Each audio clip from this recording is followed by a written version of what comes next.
पाटील, तुम्ही जे उपोषण सोडताना ज्या प्रमुख 4 मागण्यांचं सरकारनं आश्वासन दिलं होतं त्यापैकी 2 मागण्या ज्या ते मान्य झाल्या, त्याचा शासन निर्णय देखील काल जाहीर झालेला आहे. नाही, हे चांगली गोष्ट आहे. त्याबद्दल सरकारचं कौतुकच केलं म्हणल्यावर आम्ही केले म्हणणारे लोक आहेत. आम्ही ताठून धरणाऱ्यापैकी नाही. आणि आम्ही ज्या ज्या वेळेस बोलतो ना त्याच्या पाठीमागं आमच्या गोरगरीब मराठ्यांच्या लेकराचं हित असतं म्हणून बोलत असतो. पण आम्हाला टार्गेट करायचं म्हणून आम्ही करत नाही. तुम्ही जाणून बुजून वेळ लावताय म्हणून. आणि आम्ही गप का बसलो 2-4 दिवस, त्याचंही कारण आज मीडियाच्या बांधवाच्या समोर सांगतो की नामदार आपले उदयजी सामंत साहेबांचं स्टेटमेंट होतं की जरांगे पाटील माझे मित्र आहेत आणि त्यांनी थोडं संयम धरावा. त्या सगळ्या मागण्या मान्य होती. आणि माझा एक मित्राचा म्हणून सल्ला आहे की त्यांनी मुख्यमंत्र्यांना बोलू नये, आम्ही मागण्या मान्य करतो. त्यांचा सल्ला आम्ही मान्य केला, इकडची इकडच, आणि आम्ही शांत झालो. म्हणजे आम्ही सन्मान आणि सहकार्य सरकारला करतो हे ओळखून घेतलं पाहिजे. पण शेवटी काय असतं बघा, लेकराचं हित माझ्यासाठी लय महत्वाचं, म्हणून मी तो विषय बोलतो. आता काल त्यांनी आपल्या पूर्ण मागण्या 8 याला आपण साक्षीदार, त्यातल्या 4 तात्काळ मंजुरी देतो म्हणून सांगितलं होतं. त्या 4 पैकी सुद्धा 2 केल्या. म्हणजे एक माननीय शिंदे साहेबाची समिती, त्यांनी आता तिला मुदत वाढ दिली. फक्त आमची एक आता विनंती आहे, शिंदे साहेबाची समिती तुम्ही आता गठीत केली, तिला मुदत वाढ दिली, तिला मनुष्यबळ द्या, तिला बसून ठेवू नका. नुसते मुदत वाढ देऊन उपयोग नाही. आता ती जिल्ह्यात महाराष्ट्रभर गेली पाहिजे, तिने नोंदी शोधल्या पाहिजे. सगळ्यात महत्वाचं दुसरं कक्ष दिले पाहिजेत, मनुष्यबळ तातडीनं दिलं पाहिजे, त्यांना निधी कमी पडता कामा नये, आणि सगळ्या व्हॅलिडिटी झाल्या पाहिजेत, आणि जे प्रमाणपत्र रोखून धरले ते तातडीनं दिले पाहिजे. हे आता मुख्य शिंदे समितीच्या पाठीमागे. आता दुसरा मुद्दा जो तुम्ही दुसरा मान्य केलाय, हैदराबाद गॅजेट लागू करतो असं तुम्ही काल शासन निर्णय केलाय. बॉम्बे गव्हर्नमेंट आणि सातारा संस्थांचं गॅजेट हे आता तुम्ही शिंदे समितीकडे, आता सरकार त्याच्यावर अभ्यास करणार असं त्यांचं म्हणणं. कारण शिंदे समितीनं केलेला आहे, शिंदे समितीनं अभ्यास केलेला आहे. आता सरकारला करायचं. ठीक आहे, तुम्ही 7-8 दिवस त्याच्यावर अभ्यास करा, तिला बघा आणि ते लागू करा. तुम्ही 2 कामं केलेत, त्याबद्दल तुमचं कौतुक. फक्त आता गॅजेटच्या अंमलबजावणीची वाट मात्र आम्ही बघतोय. आणि त्या केसेस त्या मागं घ्या.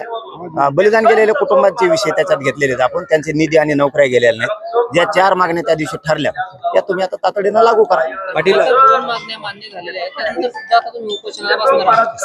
त्याबद्दल बरं झालं तुम्ही योग्यच विचारलं ते की जे 15 तारखेला आपलं ठरलं होतं त्याच्याबद्दल जरा आज संध्याकाळी आम्ही गावकरी बसतो काय करायचं. आणि उद्याच्याला आपल्या बांधवांना आम्ही अंतरवली प्रेस घेऊन सकाळी डिक्लेअर करतोय काय ते. पण आता मान्य करायला लागलेत, मग आम्ही बोलणार नाहीत. तुम्ही खोटं करू नका हे आमचं म्हणणं. हा, तुम्ही मराठा आंदोलक म्हणून कोणाला नोटीस नाही देऊ शकत. हा, तुमचं दुसरं काही लफडाचं नाही. पहिल्या दिवशी तुमच्या साक्षी सांगितले तिकडे चावून खा रे, येणं नाही आम्हाला. पण मराठा आंदोलक म्हणून मी खपून नाही गेला अजिबात. पाटील, खरं तर हैदराबाद गॅजेटचं, बॉम्बे आणि सातारा गॅजेटचं सुद्धा आता शिंदे समिती अभ्यास करणार आहे. लागू करण्यासंदर्भात सरकार सकारात्मक पाऊल उचलतंय का असं मला वाटतं. हा, आता कालच्या निर्णयामुळे वाटतंय, पण शिंदे समिती नाही अभ्यास करत. सरकारनं ती गफलत करू नये. शिंदे समितीने अभ्यास केलाय.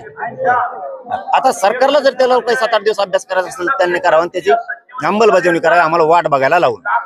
मात्र प्रमुख जी मागणी होती मराठा आंदोलकांवरती गुन्हे सरसकट मागे, त्याबद्दल काही निर्णय कालच्या निर्णयामध्ये झालेला नाही. 4 ते त्या दिवशी करतो म्हणले होते, एखाद्या 2 ह्या केल्या असत्या, पुढच्या मंगळवारीपर्यंत ते करतील असा विश्वास ठेवूयात. आता केलं म्हणल्यावर तर केलं म्हणलं पाहिजे ना, चुकला की सोडणार. हा, सोडणार. मराठा आंदोलकावर जर तुम्ही जाणून बुजून जर असं काही करत राहिला मराठा आंदोलक म्हणून, बाकी तुमचं काय दुसरं लफडा असताना मला देणं घेणं नाही. मी समर्थन करणारा तुमच्यासारखा नाही, हे ध्यानात ठेवा. चुकीचं समर्थन मनोज जरांगे करत नसतो, कधीच मोर्चे काढीत नसतो, रास्ता रोको करीत नसतो, पाठबळ देत नसतो, चुकीला कधीच समर्थन देणार नाही. पण मराठा आंदोलकांवर तुम्ही जर आता गुन्हे मागे घेऊन मानता आणि काही काढत राहता तर ते खपवून घेणार नाही. आता वाट बघतोय आम्ही राहिलेल्या मागणीची अंमलबजावणी आणि गॅजेटची अंमलबजावणी. मला वाटतं पुढच्या आठवड्यापर्यंत करतील आणि त्यांनी ते करावी. कारण 4 विषय ठरलेले ते तातडीनं आता मार्गावर, तातडीचा अर्थ लगेच. 15 फेब्रुवारीच्या सकाळी उपोषणानंतर उद्या निर्णय जाहीर करणार का? हा, आता पत्रकार बांधवांना उद्या आम्ही बोलून अंतरवालीला प्रेस घेऊन कळवतो, तर आम्ही रात्री चर्चा करतो, रात्री त्याच्यावरती चर्चा करतो. पण केलं म्हणल्यावर आम्ही कौतुक करणार आहे. हा, पण चुकलं की सोडणार नाही. आमची काय तुमच्याशी दुश्मनी नाही, सरकारशी नाही, फडणवीसशी नाही. तुम्ही तुमच्या लेकराला वेगळा न्याय देता, माझ्या वेगळा देताय म्हणून हे घडतंय आणि हे घडत राहणार. तुम्ही जर चुकलात तर हे घडत राहणार. तुम्ही समाजाला द्या, समाज तुमच्या गळ्यात हात टाकून हिंडल ना, सरकारच्या तुम्हाला तुमचं कौतुकच करणार समाज. धन्यवाद.